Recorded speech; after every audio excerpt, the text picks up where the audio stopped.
Pada pemilu 14 Februari nanti ada 5 jenis surat suara yang akan dicoblos.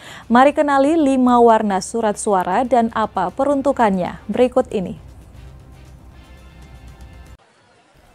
Pemilu 2024 serentak dilakukan untuk pemilihan presiden dan wakil presiden, DPR RI, DPRD Provinsi, DPRD Kabupaten Kota, dan DPD.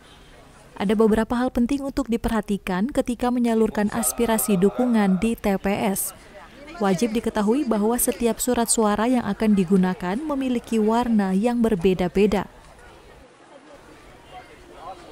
Ada 5 jenis surat suara yang akan digunakan dalam pemilu. Penetapan warna pada setiap jenis surat suara ini memiliki kaitannya dengan pemilihan presiden, wakil presiden, DPR, DPD, DPRD tingkat provinsi hingga DPRD tingkat kabupaten kota. 5 warna tersebut adalah surat suara berwarna abu-abu untuk pemilihan presiden dan wakil presiden. Surat suara berwarna kuning untuk pemilihan DPR RI. Surat suara berwarna merah untuk pemilihan DPD RI. Surat suara berwarna biru untuk pemilihan DPRD tingkat provinsi. Dan surat suara berwarna hijau untuk pemilihan DPRD tingkat kabupaten kota.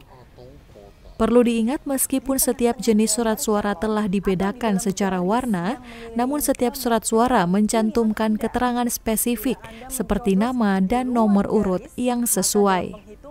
Surat suara Anda